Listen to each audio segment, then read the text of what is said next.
우리 다시 한번 성경 말씀을 한 목소리로 같이 읽겠습니다. 시작. 평강의 주께서 친히 때마다 일마다 너희에게 평강 주시고 주께서 너희 모든 사랑과 함께 하시기를 원하노라. 아멘.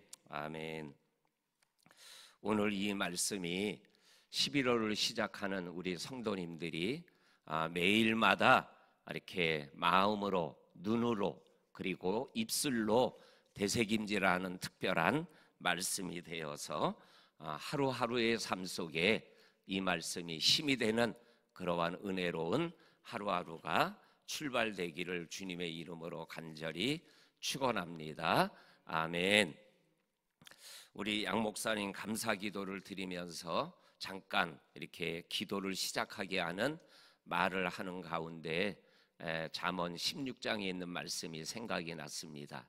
정책은 하나님이 사람이 계획하고 세우지만 그 일을 다 주관하시는 분은 하나님이시다라는, 사람이 자기의 길을 계획할지라도 그 길을 이루시고 인도하시는 분은 하나님이시다라는 이것을 우리들이 믿으며 위드 코로나 시대를 생활에 나갈 수 있으면 좋겠습니다.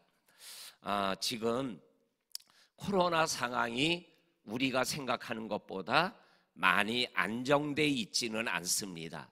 그런데 사회적인 상황이나 또한 정치적인 상황, 여러 가지들을 보게 되면 이 위드 코로나로 가지 않으면 더 어려운 일들이 일어날 수 있다라고 이 정책을 수반하는 사람들은 생각을 하고, 또한 외국에서도 이 코로나 상황을 대처해 나가는 방법이 그동안 봉쇄하는 것보다는 좀 더 지혜롭게 함께 가는 게 좋다라는 이러한 모습들이 세계적으로 일어나고 있는 추세입니다. 그러한 가운데 속에서 우리나라도 위드 코로나를 시작하게 되었습니다. 그런데 개인적이지만은 이게 맞지 않을 수도 있습니다. 개인적인 생각이지만 조금 더 늘어날 수 있고, 그러나 늘어나지만 계속 위드 코로나를 내년 대통령 선거까지는 사회적 상황, 정치적 상황 때문에 계속 갈 수 있지 않을까라는 생각이 들어집니다.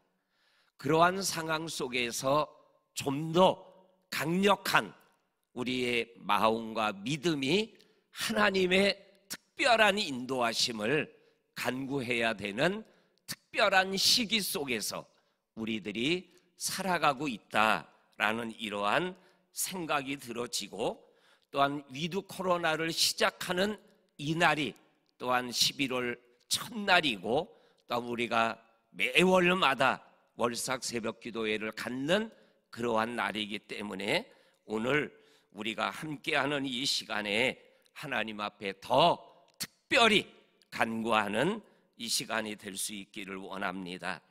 그런데 우리가 이 위드 코로나 상황에서 제일 먼저 가져야 될 것이 뭐냐면 코로나보다 하나님이 더 크시다라는 겁니다. 아멘이시죠? 그래서 저 프랭카드를 제작할 때 위드 지저스를 크게 글씨를 썼어요. 그리고 위드 코로나는 코딱지만하게 썼어요. 그 글씨의 크기의 의미가 영적인 의미가 담겨져 있는 거예요. 출애굽기 6장과 7장을 보게 되면 모세가 애굽에 가서 출애굽을 시작하게 하는 바로와 대면하기 전에 하나님께서 모세에게 하시며 10가지 재앙이 시작되어지는 말씀이 출애굽기 6장과 7장에 있는 말씀이에요.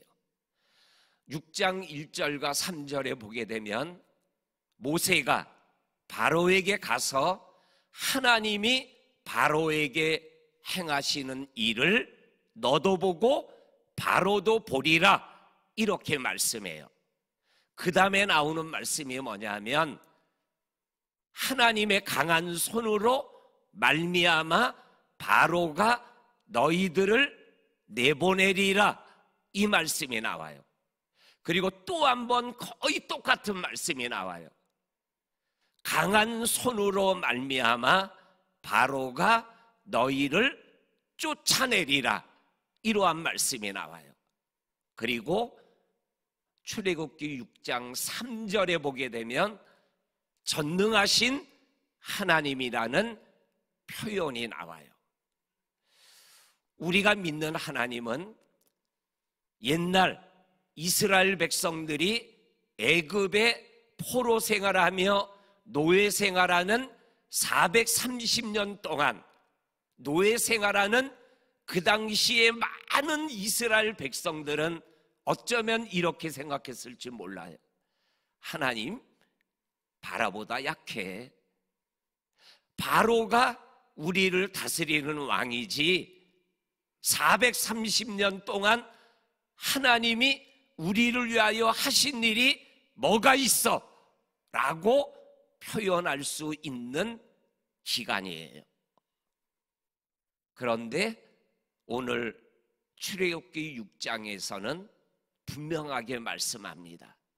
바로보다 강하신 하나님이 행하시는 일로 인하여 바로가 너희들을 내보내게 되고 쫓아내게 되리라. 그 다음에 7장 1절에 가게 되면 지팡이를 던져서 뱀을 만들고 그리고 잡아먹게 하는 이러한 일련의 기적의 사건을 통해서 모세야, 내가 너를 바로 앞에서 신같이 되게 하리라, 이렇게 말씀하셔요. 그리고 지팡이로 뱀을 만들어요. 애굽의 술사도 지팡이를 던져서 뱀을 만들어요. 그런데 모세의 지팡이가 술사의 지팡이의 뱀을 잡아먹어요. 그럼 뭘 얘기하는 거죠? 하나님이 바로보다 강하시다라는 거예요. 코로나라는 2년 동안의 삶 속에서 얼마나 힘들었어요. 그리고 이거를 빨리 우리가 원하는 시간대로 해결하지 않아주시는 하나님에 대한 섭섭함이 혹 있을 수 있죠. 그러나 분명한 것은 코로나보다 하나님이 더 크신 분이신 거죠. 이 위드 코로나 상황에서 우리가 극복해 나가고 생활해 나가야 될 신앙의 원리, 하나님이 더 크신 분이시다라는 마음을 가지고 이 위드 코로나의 삶을 우리들이 생활해 나갈 수 있어야 된다라고 오늘 성경은 분명하게 말씀하여 주고 계십니다. 그러면서 오늘 우리가 읽은 이 말씀 속에서 그러면 바로보다 강하신 하나님, 코로나보다 문제보다 크시고 강하신 하나님은 어떠한 하나님이신가? 오늘 우리가 읽어드린 말씀에서 샬롬의 하나님, 또 하나는 임마누엘의 하나님이시다, 이렇게 말씀하고 계셔요. 시작이 어떻게 시작돼요? 평강의 주께서 친히 때마다 일마다 너희에게 평강 주시기를 원하노라, 이렇게 말씀하고 계셔요. 사도 바울이 하나님을 가리켜서 평강의 하나님, 샬롬의 하나님이라고 말씀하여 주고 계셔요. 이 위드 코로나 상황 속에서 평강을 누릴 수 있는 것은 평강의 주께서 친히 때마다 일마다 평강을 주실 때 문제 속에서도 어려움 속에서도 사도 바울, 이 말씀이 사도 바울이 그 말씀하는 말씀 아니에요? 이 말씀을 하는 사도 바울의 삶으로 표현하면 자기가 잘하고 자기가 하나님의 뜻대로 걸음을 옮겼는데 선한 일을 하고 빌립보 감옥에 갇혔을 때도 그 감옥 속에서도 하나님 앞에 찬양하고 기도하는 이러한 모습들이 어떻게 가능한가? 바로 평강의 주께서 사도 바울과 함께 하셨기 때문에 이 경험 속에서 고백되어지는 신앙 고백적인 고백이죠. 평강의 주께서 친히 나에게 때마다 일마다 평강을 주셨다. 또한 사도 베드로, 야고보가 칼에 죽임을 당했어요. 기뻐하는 것을 보고 헤롯이 베드로도 죽이려고 감옥에 가뒀어요. 내일 아침이면 죽어야 되는 그날 밤 천사가 나타나서 구원할 때 어떻게 구원했어요? 베드로가 코를 골고 자고 있었어요. 천사가 흔들어 깨웠어요. 그리고 감옥문이 열리며 나오는 기적을 보게 돼요. 내일 죽을 사람이 오늘 잔다. 평범하지 않은 사건이죠. 어떻게 그게 가능할까요? 평강의 주께서 죽음 앞에 있는 사도 베드로에게 평강을 주시는 거죠. 평강의 주께서 친히 때마다 일마다 평강을 주신다라는 이 믿음을 가지고 위드 코로나를 생활해 나가면 하나님께서 우리들의 삶을 평강의 길로 인도하여 주실 줄 믿습니다. 평강하면 제일 먼저 떠오르는 성경 구절이 뭐예요? 요한복음 14장 27절. 내가 너희에게 평안을 끼치노니 내가 주는 평안은 세상이 주는 평안과 다르니 마음에 근심하지도 말고 두려워하지도 말아라. 우리 성도님들, 이 위드 코로나 시대 속에서 우리들이 하루하루를 생활해 나갈 때 평강의 주께서 우리들의 삶 속에 친히 찾아오셔서 때마다 일마다 평강을 주시는 그 예수님과 함께하는 그러한 믿음의 길을 걸어가는 하루하루가 될 수 있기를 주의 이름으로 간절히 축원합니다. 아멘. 그 다음에 오늘 사도 바울이 뭐라고 말씀하시냐면,